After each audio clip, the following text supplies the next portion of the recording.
The video was never supposed to go anywhere. That was how it had started. A woman in a bonnet, a bowl of fried rice, a ring light turned on more out of habit than vanity, and one word from a man with 28 million followers that had rearranged the entire architecture of her life in the space of a Tuesday night. 3 months later, Nia Kimani was at JFK with a carry-on and a checked bag and a playlist she had built specifically for 14 hours of thinking, and she was flying to Seoul. She had packed and repacked the carry-on 4 times. Not because she was indecisive, she was one of the least indecisive people she knew, which Dominique would confirm and Precious would qualify by saying you're decisive once you've processed, which sometimes takes longer than the situation technically allows, but because packing for Seoul felt different from packing for anywhere else she had ever been. Packing for Seoul was packing for his world. His streets, his language, his city, the version of him that existed before she had ever pressed play on a drama at 11 at night and felt her life shift slightly on its axis. She wanted to bring the right version of herself to meet it.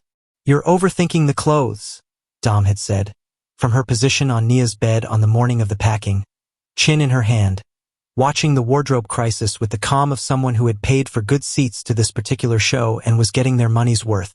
"You could show up in the Howard hoodie and he would still look at you like that." "I know that," Nia said, holding up the burnt sienna dress and examining it against herself in the mirror. "That's not the point." "Then what is the point?" Nia set the dress down. "Thought about it. The point is that I'm walking into his world for the first time and I want to feel like myself in it. Not a dressed-up version. Not a performing version. Just myself but with intention." Dom was quiet for a moment. "That's actually a very healthy way to think about it." "I know. Pack the green dress, and the burnt sienna, and the caramel jacket, and," Dom pointed, "the Howard hoodie, because you're going to need it. I'm going to Seoul, Dom. Not a pajama party. You're going to a place where you're going to have moments you didn't plan for, and the Howard hoodie is your reset button, and you know it." Nia folded the Howard hoodie and placed it at the bottom of the bag. She didn't announce it. Dom saw her do it and said nothing, which was its own kind of grace. The flight was 14 hours and she had accounted for all of them.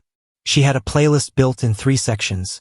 The first for the initial hours when the enormity of what she was doing was still sitting on her chest like a physical weight, full of the kind of music that acknowledged bigness without making it worse. The second for the middle hours when she intended to sleep, softer and slower, the kind of sound that gave her brain permission to let go.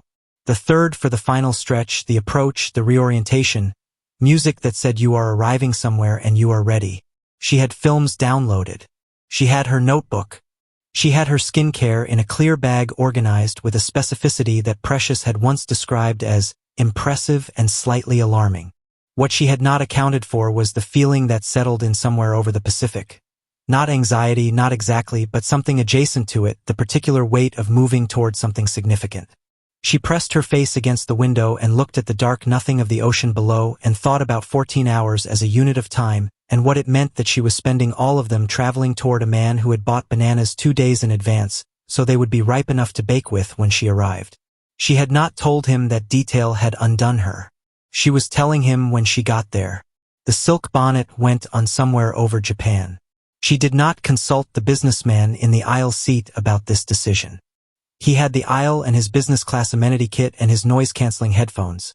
She had the window and her bonnet and her playlist and the quiet knowledge that she was doing something brave that did not look brave from the outside, which was the best kind of brave. She slept for 5 hours pressed against the glass. She woke up to the first pale suggestion of Korea below. Lights organized in the specific patterns of a city that knew what it was doing, and she took her bonnet off and smoothed her wash-and-go and looked out the window and breathed. Still here, she thought, though she didn't know yet where the phrase came from or that it would come to mean everything. Here we go. Incheon International Airport at 6 a.m. was the kind of place that made you understand immediately that you were somewhere that took the concept of an airport seriously.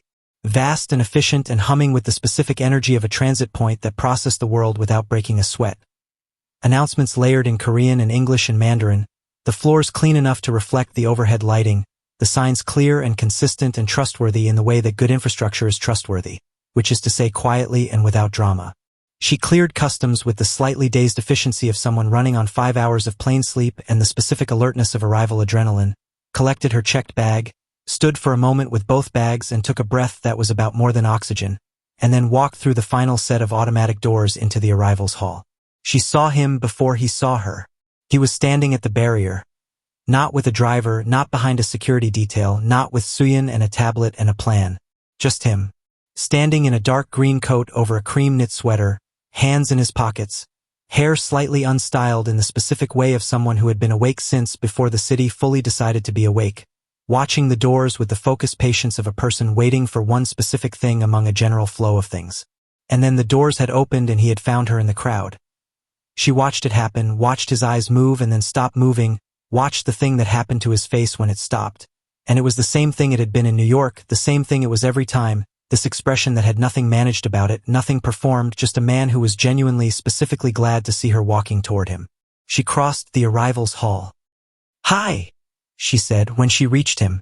Her voice came out softer than she'd intended, which she was going to blame entirely on the 14 hours and the 5 hours of plain sleep and the complete inadequacy of preparation for the experience of arriving in someone's city and finding them standing at the barrier for you. "Hi," he said. He looked at her, the full look, the complete attention, and she looked back, and for a moment the arrivals hall did its arrivals hall things around them and neither of them moved. Then he reached out and took her carry-on from her shoulder before she could argue about it. She would have argued. He had correctly calculated that he had approximately 3 seconds before the argument materialized and had moved inside that window. "I could have.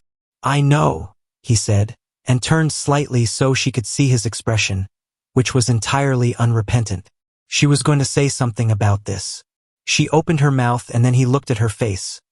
Really looked, the way he always did, the way that had been disabling her usual fluency since the first video call, and said with great solemnity, "You slept on the plane." She touched her hair.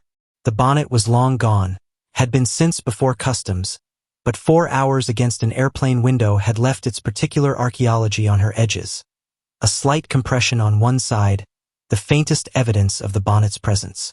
"This," she said, with the full dignity the situation required, "is a texture impression and it is completely intentional." He looked at her for a moment. The corner of his mouth moved. The dimple arrived in his left cheek, the one that only came with a full genuine smile, and something in her chest did the thing it always did when the dimple arrived, which was to become temporarily less organized. "Welcome to Seoul," he said.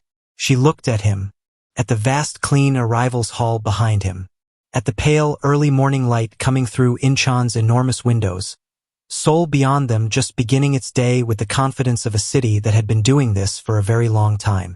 "Thank you for coming to get me," she said. "You didn't have to come yourself. You could have sent." "I wanted to come myself," he said, simply, without decoration, the way he said most things that were true. She looked at him for a moment longer than was strictly necessary. Then, okay, he agreed, and they walked out of the airport together into the Korean morning, her checked bag rolling behind him and her carry-on on his shoulder and her wash-and-go slightly compressed on the left side and Seoul waiting outside the doors like it had been expecting her. He drove. She had not known he drove himself places, had assumed, in the way you assume things about people who exist at a certain level of public life, that there was always a car and a person whose job was to navigate while he sat in the back and prepared for whatever came next. But he drove, and he drove the way people drive in cities they grew up in, which is to say with the specific ease of someone who knows which lane to be in before the sign tells you and which route to take, not because it is fastest but because it is better in ways the map doesn't measure. Seoul came to her in pieces through the passenger window. The Han River first, crossing a bridge in the early morning, the water catching the pale light and holding it in long silver strips. She pressed her face slightly toward the glass the way she had on the plane, and he noticed and said, "That's the Mapo Bridge," without her asking, and then after a pause, "I walked across a different bridge the night before my first major audition. Took 3 hours. "Which bridge?"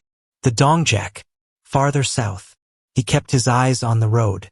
"I didn't plan it. I just started walking and didn't stop until I got to the other side, and then I turned around and walked back." "Did it help?" "I got the part. A beat. I don't know if it helped or if I was just too tired to be nervous by the time I got home."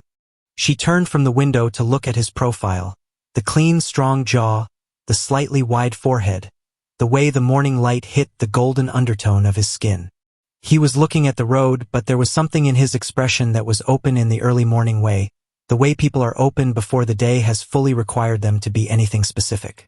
I want to walk a bridge, she said. We'll walk a bridge. At a normal hour. Not 3 hours. I'm not in audition shape. The corner of his mouth. What shape are you in? 14-hour flight shape, she said. Which is its own kind of endurance but does not translate to bridge walking distances. He laughed.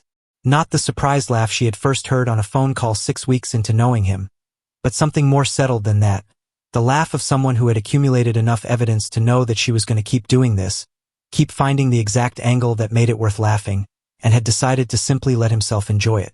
She turned back to the window and let Seoul come. The neighborhoods shifted as they moved.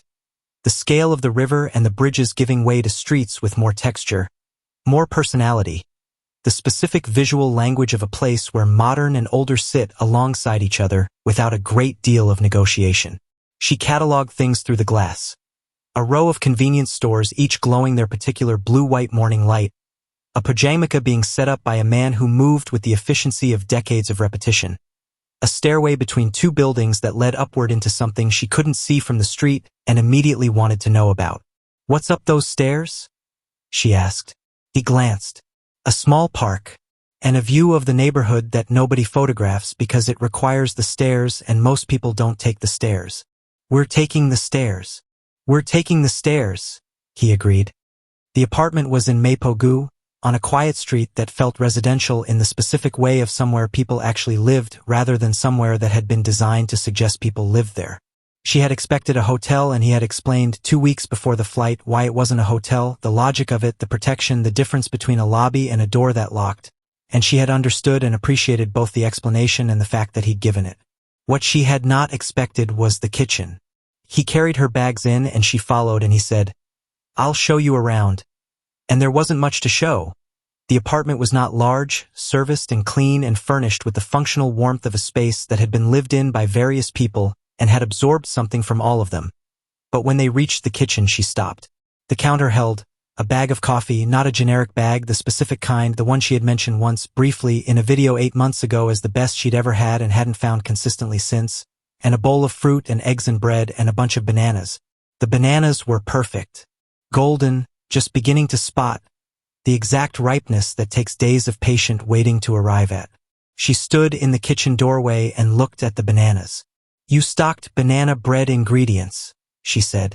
He set her larger bag down by the bedroom door, came back to the kitchen, stood in the doorway opposite her with the expression of someone who had done a thing and was not going to apologize for it or minimize it, just hold it. The recipe requires ripe bananas. These are perfectly ripe. I bought them 2 days ago. She turned to look at him fully. You bought bananas 2 days before I arrived, so they would be ripe enough to bake with when I got here. Bananas don't ripen on a schedule you can negotiate with, he said, which was both entirely true and completely beside the point, and they both knew it. She looked at him across the small kitchen. At this man who had pressed a repost button and sent one word and then shown up at her door in New York and preheated her oven and figured out the temperature dial and now stood in a Seoul apartment doorway having planned the ripeness of bananas for her arrival. You, she said, and stopped, because what she wanted to say was large and she hadn't had enough sleep to say it correctly. You should sleep, he said, reading something in her face with the accuracy that still occasionally caught her off guard. You've been traveling for 16 hours. 14. Plus the airport. Plus the drive. He picked up her smaller bag and carried it to the bedroom doorway, setting it just inside. I'll come back at noon. We'll see the city. Which parts? The parts that matter. He moved toward the front door, then paused, turned back. And the stairs. She smiled. Couldn't help it. The full smile, the one that involved her whole face. And the stairs. He looked at her for a moment in the Seoul morning light, in the kitchen doorway, with the ripe bananas on the counter between them. J1, she said. Yes. Thank you. For all of this. She gestured. The apartment, the kitchen, the bananas, the 14 hours she had spent in the air moving toward what he had built here for her arrival. For thinking about it. All of it. He looked at her steadily.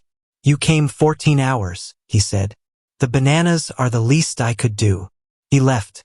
She stood in the kitchen for a long time after the door closed, looking at the counter, looking at the specific golden ripeness of the bananas he had bought 2 days ago for today. Then she texted Dom. I'm here. He stocked the kitchen. The bananas were pre-ripened with specific intention. I need you to understand what I'm telling you right now. Dom's response arrived in under a minute. The banana planning. Nia. The advanced banana planning. Precious's response arrived 30 seconds after that, because Dom had clearly already called her. Go to sleep. We'll debrief later. You're safe and you're there and go to sleep. Nia put her phone down and went to the bedroom and lay down on a bed in Seoul that had been made up with clean white sheets and 2 extra pillows. She had mentioned once, one evening on the phone when the conversation had drifted into the comfortable randomness of people who talked every day, that she always slept with 2 pillows and one was never enough, and she closed her eyes. Still here, Seoul said outside the window already. She was asleep in 4 minutes. He came back at noon with coffee. Not from a chain, from a place 2 streets over and slightly around a corner, the kind of place that didn't need a sign because the people who needed to find it already knew where it was. He had mentioned it once, weeks ago on a call, as the place that made it better than anywhere else in Mapogu. She had remembered this. He had not known she remembered this, which meant when he appeared at the door with 2 cups and she said, Is this the place from the call? The expression on his face held something she catalogued carefully. He had not expected her to remember.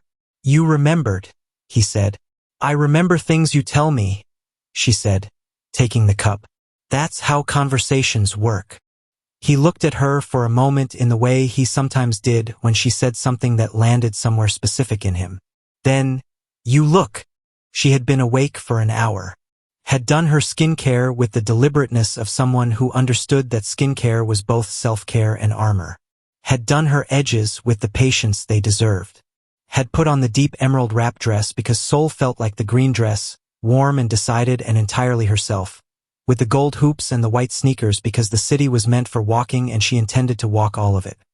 Green, he finished. Green is a good color on you. I know, she said pleasantly, and stepped back to let him in because she did know, and she had chosen it for exactly this reason, and there was no version of her that was going to pretend otherwise. He walked her through Mapo first. Not a tour. He was not a tour guide and she would not have wanted one. What she wanted was exactly what he gave her, which was the city the way he knew it, the version that didn't exist in travel blogs or recommendations algorithms, the texture of a place that had been someone's home for 32 years.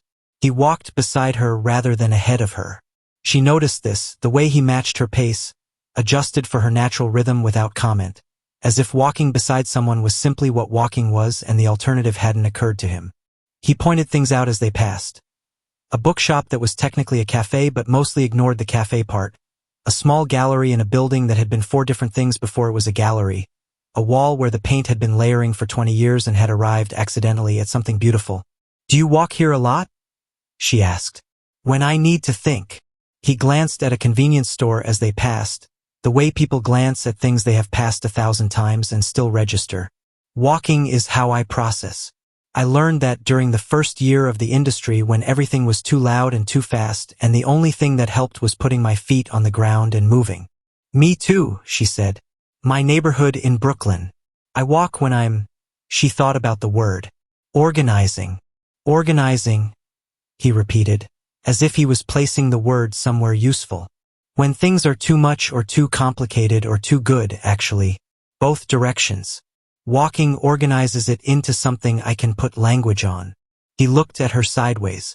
And right now, she looked at the Mapo street ahead of them, the pajamaka stalls being set up for the evening, the light going gold through the gaps between buildings, Seoul doing its particular autumn thing with the sky. Right now I'm very busy organizing, she said, the corner of his mouth. The near smile.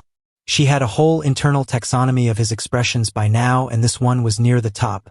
The one that meant she had said something that pleased him in a way he wasn't going to announce. They walked. The street food cart had been in the same spot for 20 years. She knew this because he told her, steering her toward it with the specific intention of someone who had planned this stop, and the man behind the cart was older and wore a blue apron and had the compact efficiency of someone who had performed the same excellent task for a very long time and had never felt the need to dramatize it. He ordered for both of them and she stood beside him watching the tteokbokki in the pan. The deep orange red of the sauce, the steam rising, the rice cakes moving in the heat.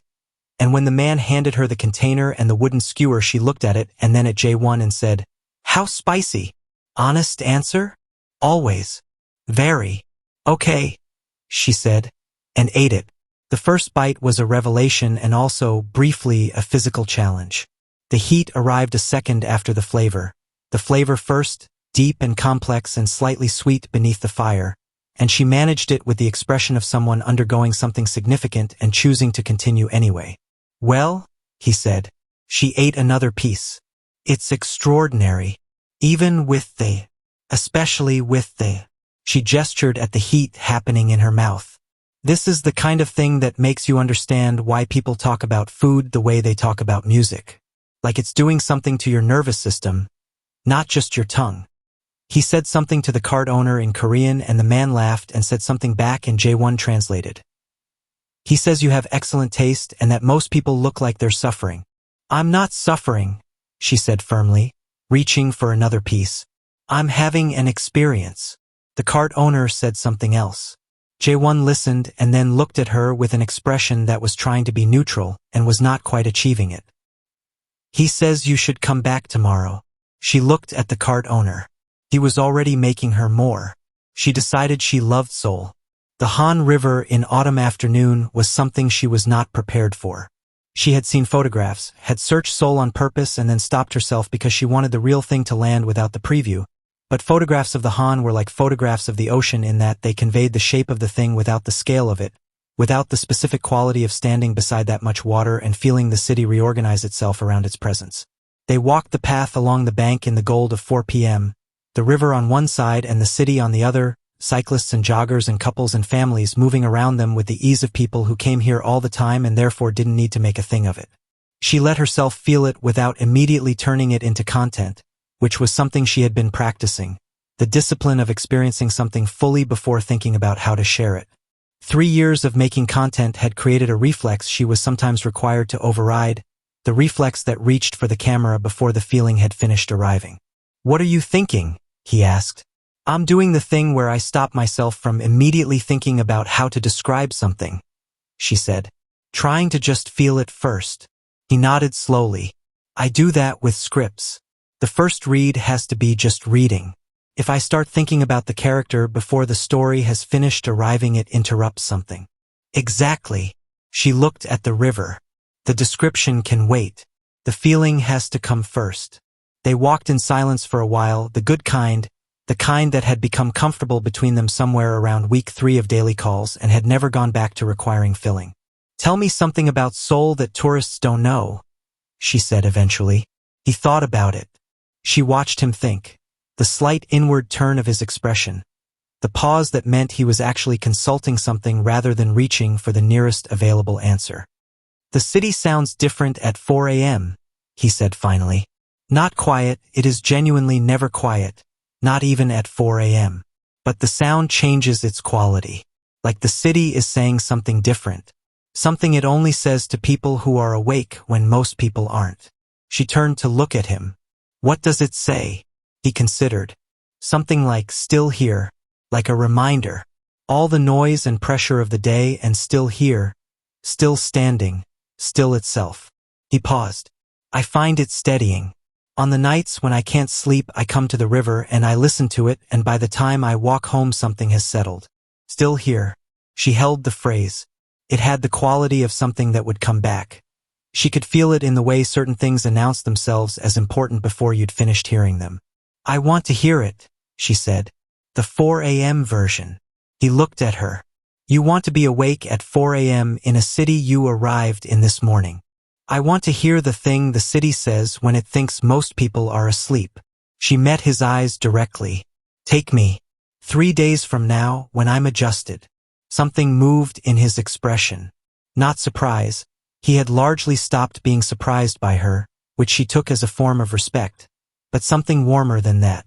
Something that looked like anticipation. 3 days, he said. "It's a plan." "It's a plan," he agreed. He looked at the river for a moment. She looked at the side of his face. The afternoon light on his skin, the specific golden quality of it, the clean jaw and the straight nose and the dark brows and the way he was simply present in a way that most people weren't. He turned and found her looking and didn't comment on it, just looked back. "What?" he said. "Nothing," she said. "The river." The corner of his mouth said it knew she was lying and had decided to let it pass.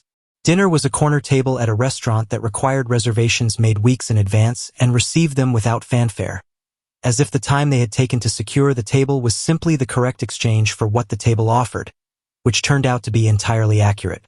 Small, precise dishes arrived in sequence, each one tasting like someone had given the ingredients their full and undivided attention. Not elaborate for the sake of elaboration, just extraordinarily good in the way that things are when care is the primary ingredient. She told him about the video series she'd been building, the Seoul episode, the Korean cinema retrospective shot on location, the thing that would make the content true rather than approximated. He listened the way he always listened, which was to say completely, and then said, "There's a director. He worked with my company 3 years ago on a short film, and he owes me a favor that I've been holding in reserve." A pause.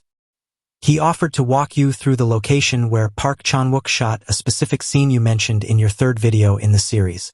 The one about the use of stairways in Korean cinema." She set down her chopsticks. "You watched the third video in the series. I've watched all of them. You know this. The series isn't finished. I've watched what exists. And you remembered the specific reference to stairways. And I called in the favor," he said, as if this were simply the logical next step from watching a video series, as if using a professional favor for her content access was a decision that required no particular examination. She looked at him across the corner table, in the warm low light of a restaurant that took food seriously, in Seoul on her first day. "Nobody has ever," she started. "Stopped. Reorganized. The people in my life who love me support what I do. That's real and I don't take it lightly. But support and understanding are different things. Support is, I'm here for you, I think this is good, I want you to succeed. Understanding is, I see specifically what you're doing and why it works and I know what it needs to grow." She picked up her chopsticks again.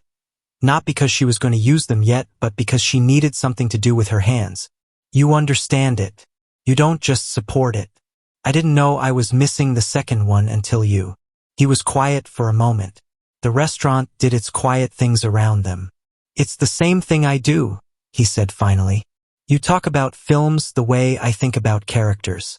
You're doing the same work from the other side. Taking something and looking at it clearly and saying the true thing about it." He looked at her steadily. "The only difference is you do it without a cinematographer." "Rude," she said. "Accurate," he said. The word arrived the way it always did between them, with the weight of where they had started, the specific warmth of a beginning that had become a language. She raised her glass. He raised his. "Accurate," she agreed. On the second day, she met Lee Sarah. Not in person. Through a phone screen at 10 a.m. in the Seoul apartment, sitting on the couch with her laptop open and her tea going warm beside her and the pleasant organized energy of someone settling into a new space, getting comfortable in it, making it temporarily hers. The notifications arrived the way they always arrived when the internet had found something. Not one at a time but in a wave, a sudden accumulation that had a specific texture she had learned to read over 3 months of her life being a public subject. She opened the app with the calm efficiency of someone who had decided to look directly at things rather than approach them sideways. The headline on the entertainment blog read, "Kim Jae-won and Lee Sarah, filming chemistry or something more. Co-stars spotted together again." The photograph beneath it showed two people leaving what the caption called a restaurant and what was clearly, to anyone who looked at the background for more than 2 seconds, a production building, the specific functional architecture of somewhere people worked rather than somewhere people ate, the loading dock visible at the edge of the frame. The headline was either written by someone careless or someone deliberate, and in her experience those two categories overlapped more than people admitted. She looked at the photo. Lee Sarah was tall and elegant, dark hair in a sleek style that suggested she had access to very good people for very important moments, the specific beauty of someone who existed professionally in front of cameras and had learned over years exactly how to exist there. She was laughing at something. The laugh was real or appeared real, which in front of cameras sometimes amounted to the same thing.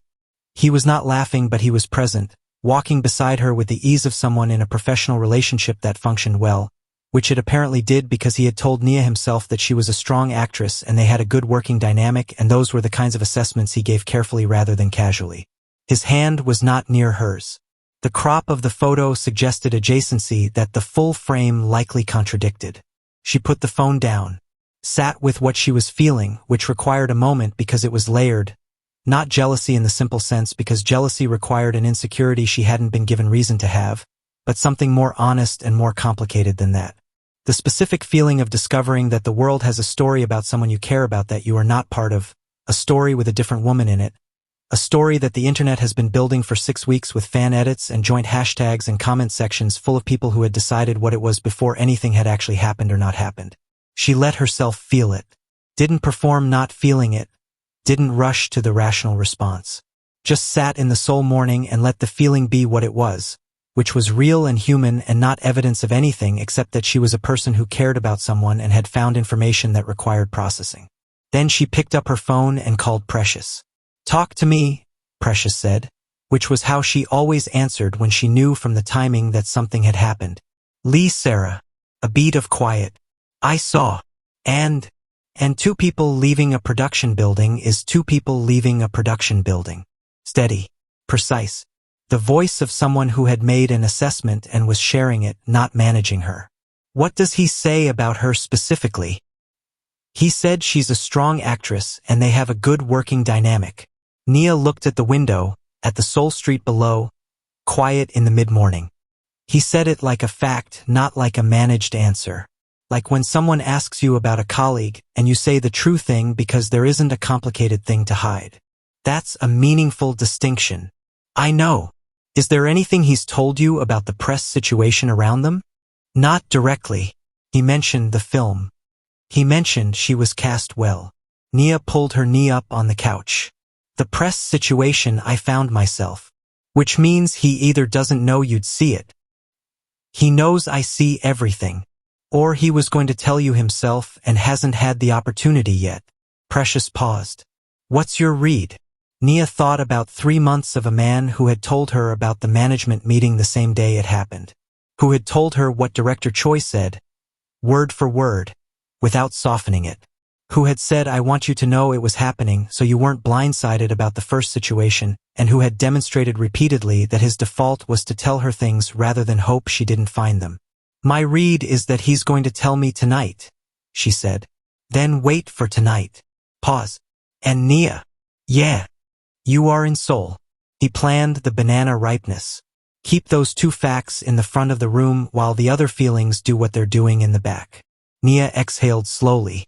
"You've been spending time with Dom. She called me when you texted her about the bananas. She was very loud about it." A beat of warmth in Precious's voice. "Go do your work.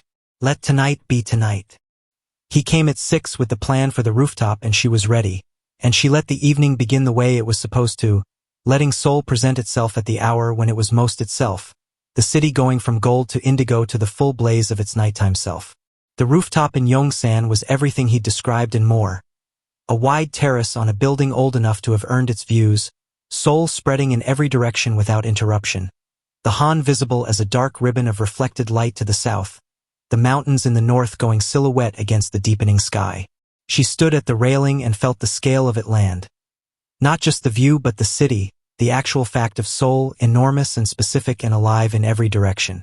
She let herself have 10 minutes of just this. The view, the air, his presence beside her. The city doing what it did at this hour, which was to become more itself rather than less. Then she said, "Tell me about Lee Sarah."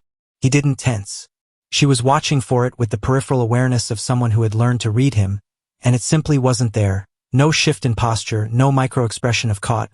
Nothing that suggested the name had landed anywhere complicated. "What did you see?" he asked. "The production building photo that the headline called a restaurant." She kept her voice even, factual, the voice she used when she was being precise rather than emotional. "The shipping hashtag. 6 weeks of press coverage I found when I searched her name." She paused. "I'd like to know what's true." He turned to lean his back against the railing, facing away from the view and toward her. She noticed this, the deliberate reorientation, choosing to look at her rather than at Seoul, trading the panorama for her face. She is a very good actress, he said. I told you that when I mentioned her, and it's still true. We have a professional relationship that works well because we're both serious about the work, which is rarer than it should be. He held her gaze steadily. The press has been constructing a narrative since casting because the film is a love story, and it's commercially useful for audiences to believe the leads might be in love in real life. It's a calculation the industry makes regularly. I am aware of it. I have not encouraged it. Pause. I have also not corrected it publicly, because until recently there was nothing in my personal life that required me to make a public position. And now there is you, he said quietly and directly. And I don't want you to be in Seoul and read a headline and spend time in the back of your mind wondering about something I could have simply told you directly. She looked at him against the Seoul skyline, the city lighting up behind him in its thousands of specific lights. His face in the blue gold of the transition hour, open and present and meaning exactly what it said. Is she aware of me? Nia asked. He held her gaze. She is aware that I am not available. You said it directly. I said it directly. When? 6 weeks ago, he said. When the press coverage started. 6 weeks ago. Before the flight booking. Before the kitchen table photo had gone anywhere. Before any of it had become visible to the world. When it was still just them, just the calls and the messages and the video that had become their private currency. He had told his co-star he was not available 6 weeks ago because he had known, 6 weeks ago, what this was, even when they were still learning the edges of it together in the dark. Nia turned back to the railing, looked at Seoul. Let the city be large and indifferent and beautiful while she sat with what she'd just heard. She's going to be at the press event on Friday, she said. Yes. And the cameras are going to put us in proximity and the internet is going to build a thing out of it. Probably. And you're going to stand next to you, he said. The simplicity of it. For words. Where I'm supposed to be. She looked at him. He looked back. Seoul blazed below them and around them. 20 million lives going about their evening in every direction. Entirely unbothered by two people on a rooftop having the conversation that needed to happen so everything after it could be clear. She felt the thing in her chest, the complicated thing that had been sitting there since the morning, since the headline, since the feeling she had let herself feel rather than rush past, shift. Not disappear. Settle. Find its right size, which turned out to be smaller than it had felt at 10 a.m. on the couch with the phone face down. Now that she had the information she'd been missing. She put her hand on the railing. He put his hand over hers. Not a dramatic gesture. Just his hand, warm and certain, covering hers the way it had at the kitchen table in Brooklyn. The way it did when he wanted her to know something without having to find more words for it. I'm here, the gesture said. I chose this. I chose you. Okay, she said quietly. Okay. His voice was careful. Okay. She turned her hand over so their palms met, fingers loosely laced. Thank you for telling me. All of it. Directly. I'll always tell you directly. She looked at the city. At the Han River in the distance, dark and lit. At Seoul at night, which was its own creature, different from Seoul in the day, more electric and more intimate simultaneously. J1. Yes. The city is extraordinary. He looked at it beside her. Their hands held on the railing, Seoul doing what Seoul did. Yes, he agreed. It is. 3 days later, exactly as planned, his message came at 3:30 a.m. I'm downstairs. She had been awake for 40 minutes. The time zone had fully negotiated with her body by day 3, and she was running on Seoul time now, waking naturally in the early morning, sleeping early, existing on the city's schedule as if she'd always been here. She had been lying awake in the pre-4am quiet listening to the street below, trying to hear what he'd described, the changed quality of it, the different thing it said, and getting close but knowing she needed the river. She put on the Howard hoodie. She had packed it at the bottom of the bag, the talisman, the reset button, and she had not worn it yet in Seoul because Seoul had required the green dress and the caramel jacket and the burnt sienna for the rooftop, the curated intentional versions of herself that she had brought to meet his city. But it was 3:30 a.m. and they were going to the river, and there was only one garment for 3:30 a.m. and the Han River, and she put it on without deliberation, with the bonnet over her wash and go and black joggers and her white sneakers, and went to the door. He was in the hallway in a dark long coat over a plain black knit, hair unstyled in the specific 3:30 a.m. way, and when the door opened and he saw her, the bonnet, the hoodie, the entire unmanaged 3:30 a.m. version of her. Something happened in his expression that was not quite a smile and was more than a smile. "You wore the bonnet," he said. "It's 3:30 in the morning," she said with great dignity. "It is. I'm not doing my hair at 3:30 in the morning to go to a river. I'm not asking you to." "Good." She stepped into the hallway. "Let's go." He looked at her for one more moment. The bonnet, the Howard hoodie, the Seoul hallway at 3:30 a.m., with an expression that she would later, much later, understand had been the moment something crystallized for him completely, though she didn't know that yet. What she knew was that he was looking at her the way he looked at things he found specifically, privately wonderful, and she filed it and moved toward the elevator. Seoul at 4 a.m. was exactly what he had described and also not describable. She understood within the first block why the words had been approximate. This was something you could only receive by being inside it, the specific texture of a city in its changed register. Not silent. Seoul was structurally incapable of silence, even at this hour, and she already understood this as a fact of the place rather than a flaw. But the sound was different. The delivery trucks in the distance doing their early work, the single convenience store on the corner casting its blue-white light onto the empty pavement, the faraway sound of the Han, the quality of the air which was cooler and more honest than daytime air, the air of a city that had nothing left to perform for. They walked toward the river. She walked beside him and said almost nothing, and he said almost nothing, and she understood now, in a way she hadn't before the previous 3 days, why he walked to think. The city at this hour demanded nothing from your mouth. It only asked you to move through it and receive what it was offering, which turned out to be considerable. The Han at 4 a.m. was something she would return to for the rest of her life. Not necessarily in person, though she would do that too, but in memory, at the specific moments when she needed to remember that things could be large and quiet simultaneously. The river was dark and wide, and the city's lights came off its surface in long fractured columns of gold and white and orange. Seoul looking up at itself from below, the bridges lit, the sky above deep blue-black and entirely clear. They sat on a bench facing the water. For a while neither of them spoke, and the city did what he had promised. Said the thing it said at this hour, to people awake enough to hear it. Still here. Still here. You made it through another day, and so did I, and here we both are. Still. She sat with it for a long time. Let it land in all its layers. The city speaking, and the river holding the light, and him beside her in the deep end of the night, and the 14 hours she had spent traveling toward this bench, and the 3 months of calls and messages and banana bread and a word that had started everything. "What does it say?" she asked finally, softly, as if speaking loudly might change it. "Right now. What do you hear?" He listened. She watched him listen. The slight tilt of his head, the complete attention directed outward for once rather than at her. "Still here," he said. "Same as always. Still here." She nodded, kept looking at the river. "I've been thinking," she said, "about what this is, what we are to each other." She felt him go very still beside her, the particular quality of stillness that was not absence but presence doubled. Not in a frightened way, not the kind of thinking that's actually worrying with a different name. She paused, choosing. In the kind of way where something is real and real things deserve to be looked at directly and called what they are. "And what are we?"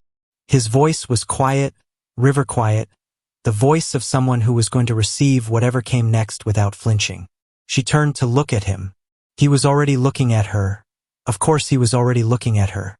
"I think," she said carefully, the way she said the things that mattered most, "that you are the first person I want to call when something happens, good or bad or just interesting, before I've finished deciding if it's worth sharing. I think you are the person whose opinion I reach for, not because I expect to agree with it, but because it makes mine sharper, more itself." She held his gaze. "I think I have been trying to maintain what I described to you once as appropriate emotional distance, and I think I have been failing at it completely for approximately 2.5 months. She exhaled. "I think I am in considerable trouble, J1. And I think you are specifically the reason. The Han moved. Seoul breathed its 4 a.m. breath. He looked at her for a moment that was long enough to be something and not so long that it became waiting, and then he reached over and took her hand. Not the resting gesture, not the covering gesture, but his fingers moving deliberately between hers, lacing, holding, the gesture of someone reaching for something they intend to keep. I have been in trouble, he said. Since a woman in a bonnet told me my face was irresponsible. His thumb moved across the back of her hand. And I have not wanted to be rescued from it for a single day since. She looked at their hands. At his thumb moving across her skin with the gentle certainty of someone who had thought about doing this for longer than he'd said. At the Han River in front of them holding Seoul's light. And then she looked up at him and he was already there, had already closed the distance or they had closed it together. It was impossible to say which because it felt mutual, felt like two things moving toward the same point at the same speed, and he kissed her.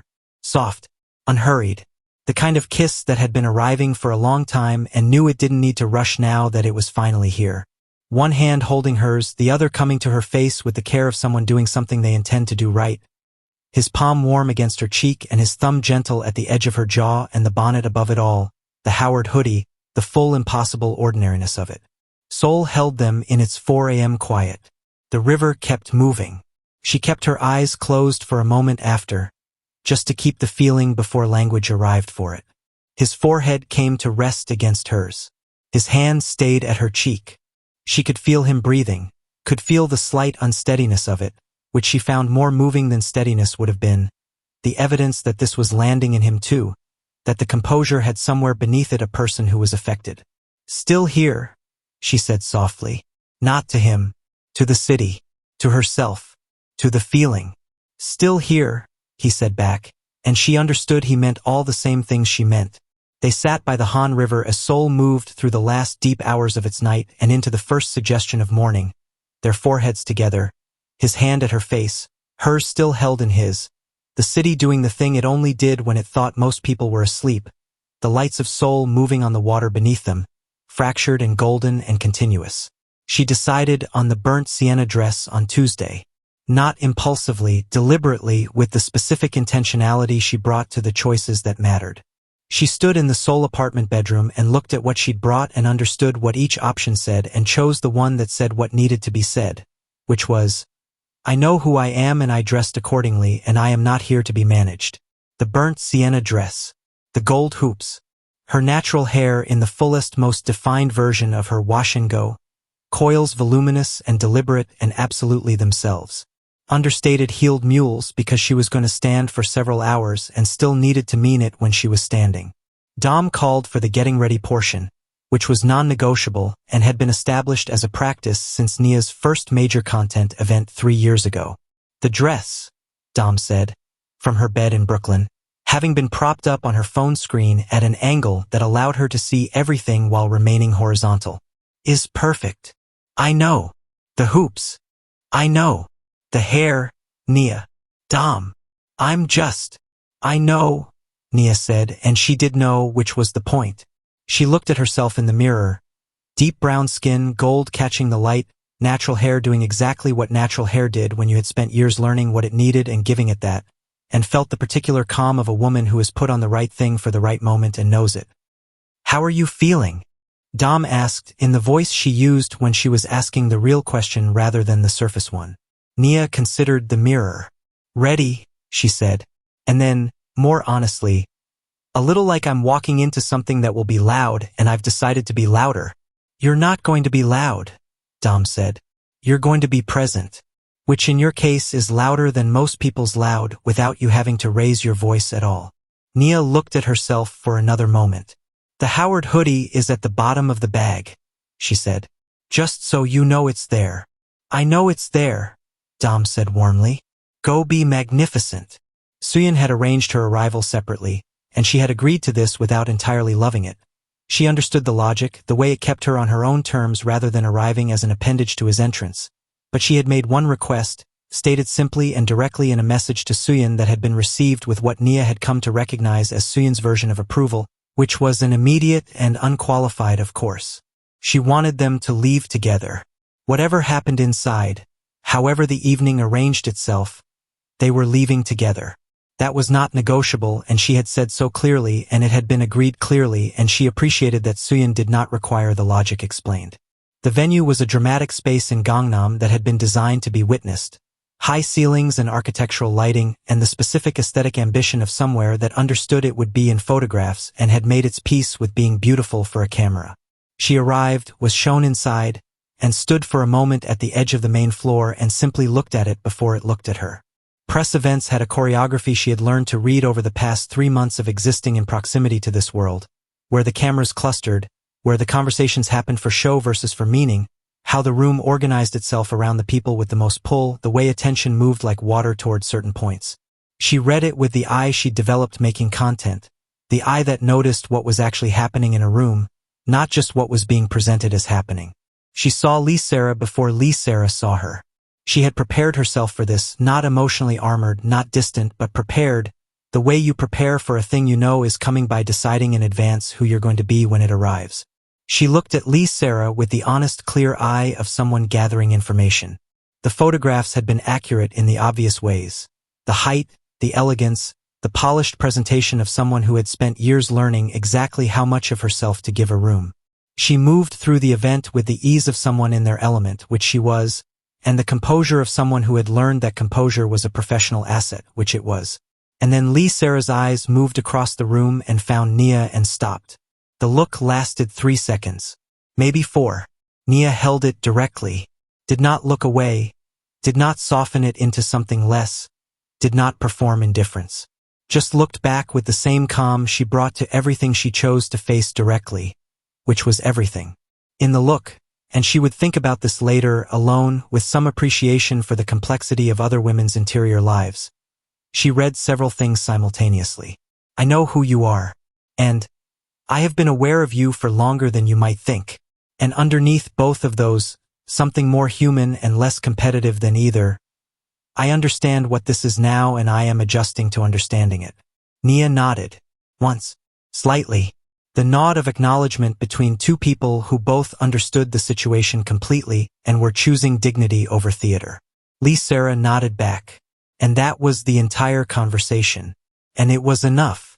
She found a comfortable position near the edge of the main floor where she could see without being the immediate subject of being seen, and she was there watching the room when he found her.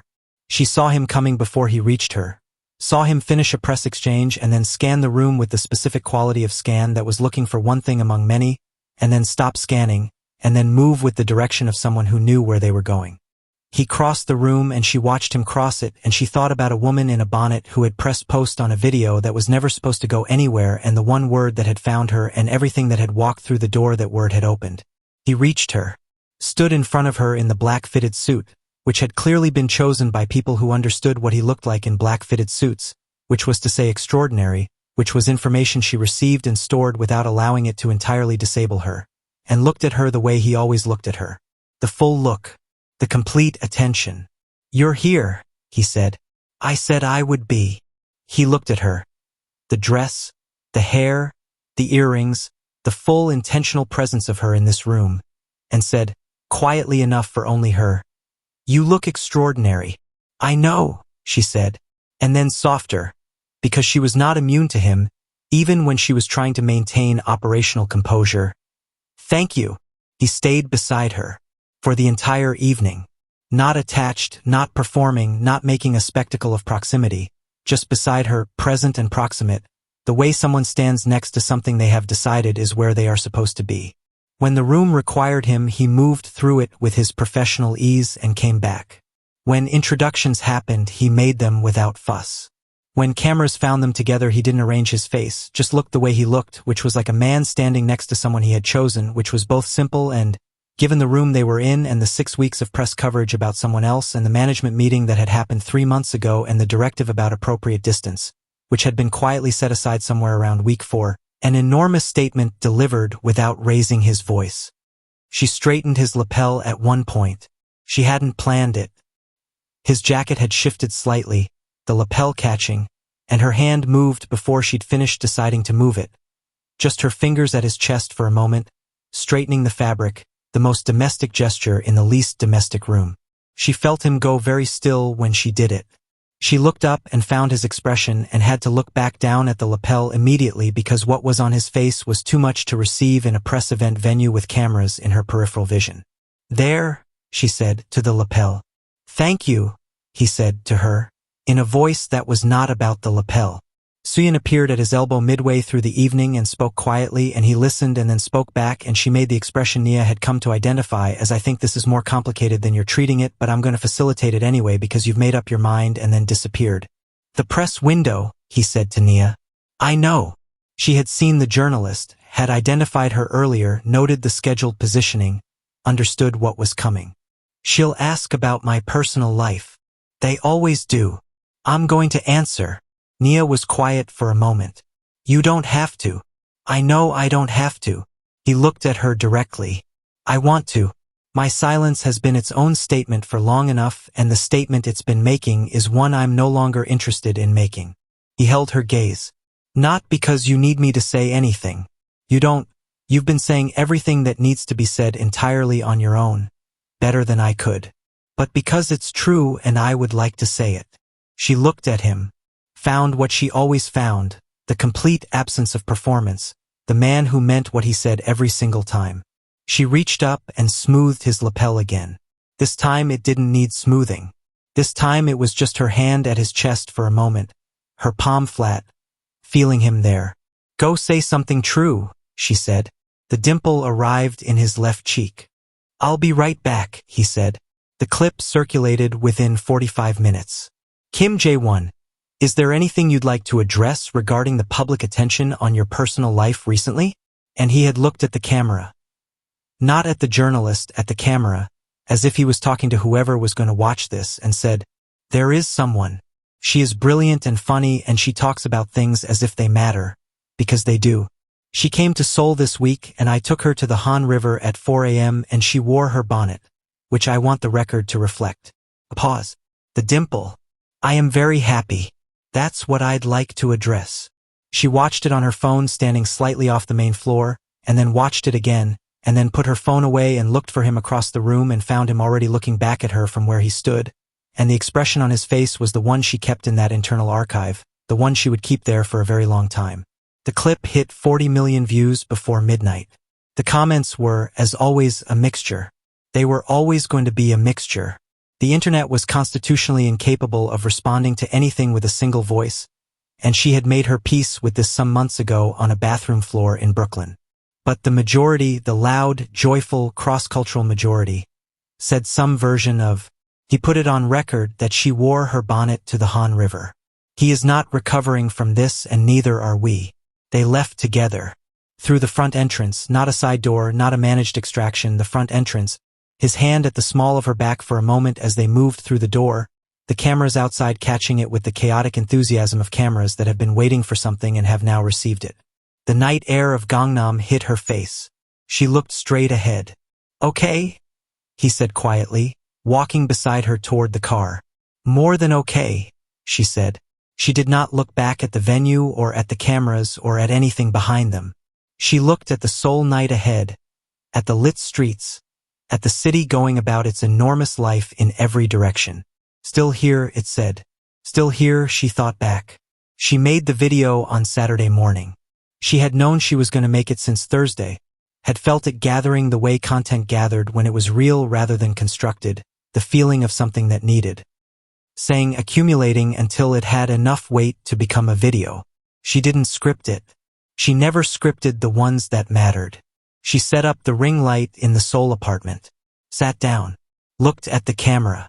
She was wearing the Howard hoodie, not the green dress, not the burnt sienna, not the caramel jacket. The Howard hoodie, faded and oversized and beloved past any reasonable structural threshold. In Seoul on a Saturday morning, in front of her ring light, because this was who she was and the ring light had always been the one place she didn't perform. "Good morning," she said. "From Seoul. Which is a sentence I want to say to you because I can hardly believe it myself." She talked for 22 minutes. She talked about the city, the Han River, and the way the autumn light fell through the gaps between buildings in Mapogu and the tteokbokki and the stairs that led to the view nobody photographed because it required the stairs. She talked about what it felt like to move through someone else's world for the first time, to see the city that had made them, the streets that had shaped the specific quality of their particular attention. She talked about the press event in one sentence. I wore the burnt sienna dress and I felt entirely myself, which was the correct choice. Nothing more. Some things belonged to the room they happened in and didn't need to travel beyond it. She didn't talk about the kiss. The kiss was hers. The 4 a.m. and the river and the bonnet and the forehead together and his hand at her cheek. Those were hers and his and Seoul's and the Han rivers, and she was not giving them to an algorithm. Not because she was ashamed or hiding, but because some things were simply private, were meant to be private, were more themselves for being kept. What she talked about, at the end, for the final 3 minutes, was this. I want to say something to everyone who has been here since the beginning. She looked at the camera. Since the bonnet and the fried rice and the Tuesday night. I want you to notice something about this video. Notice what I'm wearing. Notice that I'm in Seoul in the Howard hoodie. Notice that the ring light is the same ring light. Notice that I'm talking to you the same way I've always talked to you. Directly, without managing it, just saying the thing and letting it be what it is. She paused. I didn't change. I want you to notice that I did not change. More people are watching and more opinions exist about my life than I ever expected, and I am in Seoul, which is also not something I expected. And I am wearing the same hoodie and sitting in front of the same ring light and talking to you the same way. Another pause, longer. Don't let anyone edit you into something more comfortable for them to look at. The unedited version of you, the one that's inconvenient for the people who want you to be smaller or quieter or a different shape, that version is the one worth keeping. That's the one that goes places and finds things. She looked at the camera for a long moment. Okay, I'm gonna go find tteokbokki. Bye. She posted it without rewatching it. It got 60 million views. He appeared at her door 2 hours later with a container from the cart by the Han. The man had sent his regards, apparently, and had included extra rice cakes, apparently, because he had heard she was leaving tomorrow and felt this was relevant information that required a response in the form of more tteokbokki. She opened the door and looked at the container and looked at him. Dark green knit sweater, hair unstyled, Saturday morning version, the real one, and said, You watched the video 3 times, he said, without visible remorse. And then you went to the cart. He asked about you. He held up the container. He said to tell you the invitation is open. You can come back anytime. She stepped back to let him in. He brought the tteokbokki to the kitchen table. Their table now, in the way that surfaces become theirs when the right people have sat at them enough times. And they ate it in the Seoul afternoon with the window open and the city coming through it warm and ordinary and vast. She watched him eat with the ease of someone entirely comfortable, his large, capable hands handling the chopsticks with the naturalness of a lifetime, the afternoon light on his skin, the specific quality of him in her space, the apartment that had been his arrangement, his ripe bananas, his stocked coffee, his care made physical and left for her to arrive into. One more day, she said. One more day, he said. She looked at the tteokbokki, at the window, at the Seoul afternoon coming through it. I don't want to talk about what it looks like when I leave, she said. Not today. Today I just want to be here.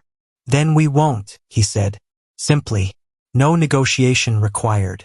She was quiet for a moment. Then, but I want you to know something. He set down his chopsticks, looked at her across the small table with the full attention that she had stopped trying to prepare for because preparation was insufficient. I want you to know, she said carefully, that I am not someone who disappears. I came 14 hours. I will come again. And when you come to New York, she held his gaze. The oven will be preheated.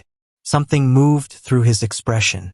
The warmth of it, the specific warmth of someone receiving something they had not asked for and had not realized they needed. And the bananas, he said.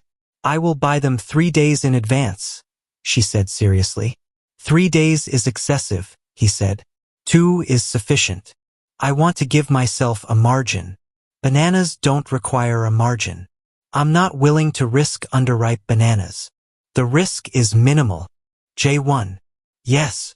I'm buying them 3 days in advance. He looked at her across the table in the Seoul afternoon, in the apartment he had stocked for her arrival, in the city that had given them the stairs and the river and the 4 a.m. sound and one very significant bench. 3 days, he conceded, and the dimple arrived in his left cheek. She laughed. The full laugh, the whole face, every part of her in it. He watched her laugh with the expression she kept in the archive, the one she would keep there for a very long time, the one that looked like someone watching something they couldn't believe they got to have. Outside the open window, Seoul did what Seoul did, enormous and specific and entirely itself, going about its millions of ordinary lives with the confidence of a city that had been here a long time and intended to remain. Still here, it said. Still here, she thought back. Both of us. Still here. 6 months after Seoul, Nia sat in a velvet chair in a warmly lit studio and answered questions for a magazine she had read since she was 19 years old, which was a fact she still had not entirely finished processing. The journalist was good, asked real questions, listened to the answers, didn't try to make the story something it wasn't. Nia appreciated this more than she said and probably showed it more than she intended. The question, when it came, was the one they always asked in some form: what was the moment? The real one, not the public one. When did you know? She didn't hesitate. The bananas, she said. He bought bananas 2 days before I arrived in Seoul, so they would be ripe enough to make banana bread when I got there. He thought about what I would need in advance, when I wasn't even there yet, and he did the quiet work of it without telling me he was doing it. She looked at the journalist. That's not a romantic gesture from a film.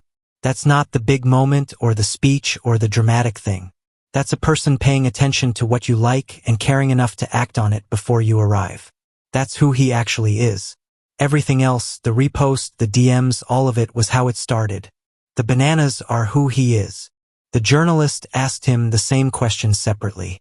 He sat in the interview setting in a charcoal suit and thought about it the way he always thought about things, genuinely taking the time the question deserved. She came to the door at 3:45 in the morning in her bonnet, he said. We were going to the Han River. She had been in Seoul for 3 days and she had worn the green dress and the gold earrings and she looked.